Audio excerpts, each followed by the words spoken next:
स्वागत है दोस्तों आपका हमारी कहानी के दूसरे भाग में। पिछले भाग में हमने देखा कि कैसे दुष्ट बहुरूपीय भैरव ने सीधे साधे माधव की सोने के सिक्कों से भरी पोटली को धोखे से छीन लिया। माधव अब उसी के जाल में फंस चुका था। आइए देखते हैं कि क्या अधर्म की जीत होगी या न्याय का सूरज चमकेगा। ओ बेईमान, मैंने तुझ पर दया की, तुझे अपना समझकर मदद की, और तूने मेरे ही भरोसे को लूट लिया। मेरी पोटली मुझे वापस कर। उसमें सिर्फ सोना नहीं, मेरी बीमार पत्नी की जिंदगी, मेरा घर और मेरी सारी उम्मीदें हैं। बचाओ, बचाओ भाइयों, ये जालिम आदमी एक अपाहिज को लूट रहा है। मेरी मेहनत की पोटली छीनना चाहता है। मैं तो बेचारा गरीब और लाचार हूँ, और ये ताकत के दम पर मुझसे सब कुछ छीनना चाहता है। कोई तो मेरी मदद करो। भैरव की आवाज सुनकर वहां गांव वालों की भारी भीड़ इकट्ठा हो गई। अरे माधव, ये क्या कर रहे हो तुम? तुम्हें शर्म नहीं आती? ये बेचारा पहले से ही लाचार और अपाहिज है, ऊपर से तुम इसे इस तरह डरा धमका रहे हो। हमने तो हमेशा तुम्हें अच्छा इंसान समझा था, लेकिन आज तुम्हारा ये रूप देखकर यकीन ही नहीं हो रहा। भाइयों, मेरी बात सुनो। आप लोग जो देख रहे हो सच उससे बिल्कुल अलग है। ये पोटली मेरी है। मुझे ये मेरे ही खेत की जमीन के नीचे मिली थी। मैंने इस आदमी पर दया करके इसे बस कुछ देर के लिए पकड़ने को दी थी, लेकिन अब ये धोखा देकर इसे अपना बता रहा है। नहीं भाइयों, ये आदमी झूठ बोल रहा है। ये पोटली मेरी है, मेरी जिंदगी भर की कमाई है। मैंने सालों तक भीख मांग मांग कर, भूखा रहकर एक एक सिक्का जोड़कर ये जमा पूंजी बनाई है। कितनी ठंडी रातें सड़क पर बिताई, कितनी बार बिना खाना खाए सोया, तब जाकर ये थोड़ी सी दौलत इकट्ठी हुई। माधव, तुम्हें आखिर हो क्या गया है? तुम्हारे हाथ पैर सलामत है, तुम मेहनत करके कमा सकते हो, फिर इस लाचार और अपाहिज आदमी की जमा पूंजी पर नजर क्यों डाल रहे हो? बेचारा जिंदगी भर भीख मांगकर एक एक सिक्का जोड़ता रहा होगा, और तुम उससे वो भी छीनना चाहते हो। ये अच्छा काम नहीं है माधव। भाइयों, मेरी बात का यकीन करिए, मैं सच कह रहा हूँ। मैंने ये पोटली इसे सिर्फ कुछ पल के लिए छूने को दी थी। इसने कहा था कि इसने जिंदगी में कभी इतनी दौलत नहीं देखी, बस एक बार हाथ में पकड़कर अपना सपना पूरा करना चाहता है। मुझे इस पर दया आ गई। मैंने सोचा एक गरीब आदमी की छोटी सी इच्छा पूरी कर देने में क्या बुराई है। बस अब और झूठ मत बोलो माधव। कोई भी आदमी अपनी सोने से भरी पोटली किसी अनजान इंसान को सिर्फ छूने के लिए नहीं देता। हमें बेवकूफ समझ रखा है क्या? तुम्हारी कहानी सुनने में ही झूठ लग रही है। बेचारा ये अपाहिज आदमी रो रो कर अपनी जमा पूंजी बचाने की कोशिश कर रहा है, और तुम इसे ही लुटेरा बता रहे हो। लाचार होकर माधव रोता हुआ अपने खाली हाथ लेकर घर वापस आ गया। आप इतने परेशान क्यों हैं माधव? सुबह से आपके चेहरे पर अजीब सा डर दिखाई दे रहा है। सच सच बताइए, क्या फसल सचमुच पूरी तरह बर्बाद हो गई? क्या इस बार भी हमारी सारी मेहनत मिट्टी में मिल गई? राधा, फसल तो पहले ही बर्बाद हो गई थी, लेकिन आज जो थोड़ा सहारा भगवान ने मुझे दिया था वो भी मुझसे छिन गया।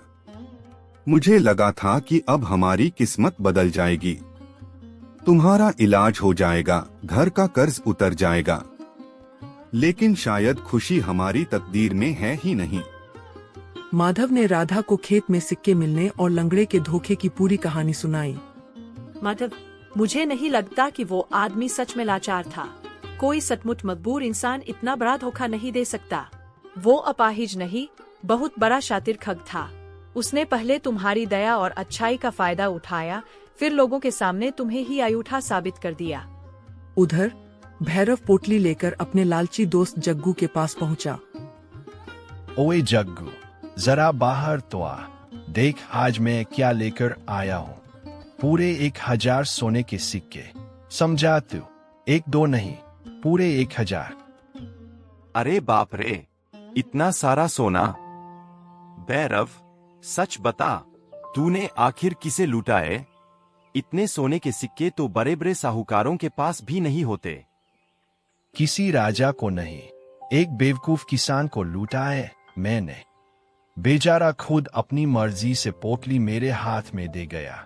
थोड़ा रोना धोना क्या किया, पूरा गांव भी मेरे पक्ष में खड़ा हो गया। ठीक है जयरव, तू बिल्कुल फिक्र मत कर। ये सिक्के मेरे पास इतने सुरक्षित रहेंगे कि किसी को कानों कान खबर भी नहीं होगी।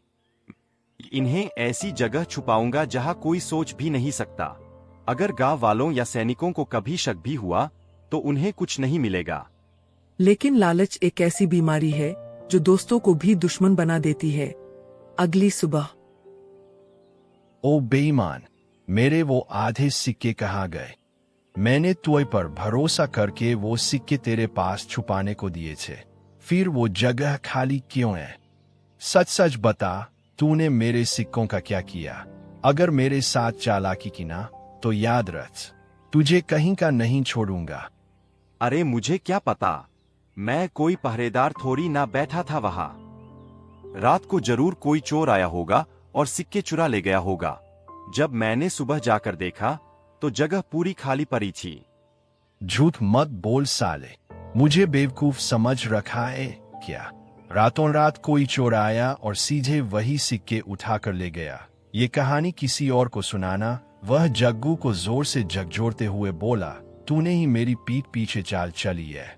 मैंने तुझ पर भरोसा करके आधे सिक्के तेरे पास छुपाए थे और तूने मौका मिलते ही सब गायब कर दिए। ज्यादा बकवास मत कर। ऐसे मासूम बनने की कोशिश मत कर जैसे वो सोना तेरी मेहनत की कमाई था। वह उंगली दिखाते हुए आगे बोला, तूने भी तो वो सिक्के एक भोले भाले किसान को धोखा देकर छीने थे। पहले खुद चोरी कर, फिर मुझ पर ईमानदारी का भाषण दे रहा है। मैं तुझे छोड़ूंगा नहीं, समझा तू? तूने मेरे साथ धोखा किया है और इसकी सजा तुझे जरूर मिलेगी। उसकी सांसें तेज चल रही थीं और आंखों में बदले की आग साफ दिखाई दे रही थी। अब मैं सीधे महाराज के पास जाऊंगा, उन्हें सब सच सच बता दूंगा कि तूने मेरे सोने के सिक्के हड़प लिए। जा, जिसके पास जाना है जा, मुझे कोई डर नहीं है।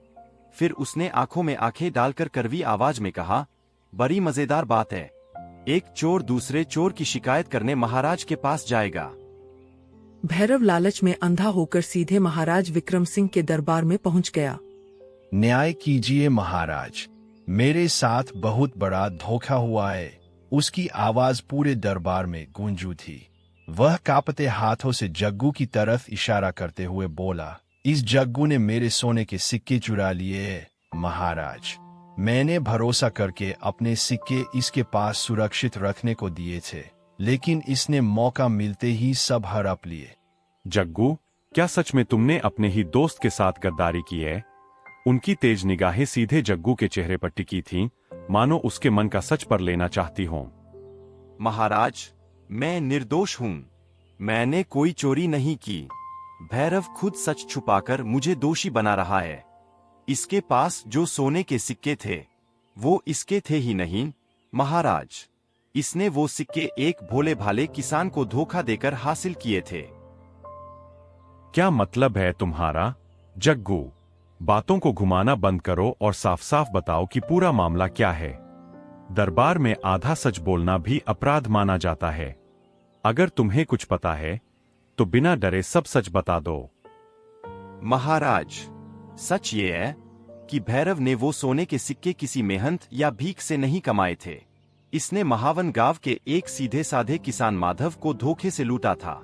पहले इसने खुद को लाचार और अपाहिज दिखाकर उस भोले किसान की दया जीती, फिर मौका मिलते ही उसकी सोने की पोतली लेकर मुकर गया। महाराज, ये सब झूठ है। जग्गू खुद को बचाने के लिए मुझ पर इल्जाम लगा रहा है। वो सोने के सिक्के मेरे ही थे महाराज। मैंने सालों की मेहनत और भीख मांग मांग कर उन्हें इकट्ठा किया था। अब जब सिक्के गायब हो गए तो ये मुझे ही चोर साबित करने की कोशिश कर रहा है। जयरव, अब तुरंत सच बताओ। अगर तुमने दरबार में झूठ बोलने की कोशिश की तो याद रखो, तुम्हें सीधे सूली पर चढ़ा दिया जाएगा। महाराज, मुझे माफ कर दीजिए। मुझसे बहुत बड़ा पाप हो गया। हाँ, वो सोने के सिक्के माधव के ही थे। मैंने उसे धोखे से लूटा था। उसने मुझ पर दया करके पोटली कुछ देर के लिए मेरे हाथ में दी थी, लेकिन लालच में आकर मैं उसे वापस करने से मुकर गया। मंत्री जी, तुरंत पूरे राज्य और गांव-गांव में ढिंढोरा पिटवा दो कि जिसने भी वो सोने के सिक्के चुराए हैं, वह तुरंत दरबार में हाजिर हो। सुन लो सब लोग, अगर जिसने भी वो सोने के सिक्के चुराए हैं, वह अपनी मर्जी से सामने नहीं आया और बाद में पकड़ा गया, तो उसे सीधे फांसी की सजा दी जाएगी। ये संदेश पूरे गांव और आसपास के इलाकों में तुरंत फैलाया जाए। मैं चाहता हूं कि अपराधी को पता चल जाए कि न्याय से बचना असंभव है। यह खबर जब माधव और राधा तक पहुंची, तो राधा ने एक बड़ा फैसला लिया। स्वामी, अब चुप बैठने से कुछ नहीं होगा। हमें राजदरबार में जाना ही होगा और महाराज को पूरा सच बताना होगा। अगर हम डर कर बैठे रहे तो वो खग हमेशा के लिए आपकी मेहनत और हमारी उम्मीदें लूटकर चला जाएगा।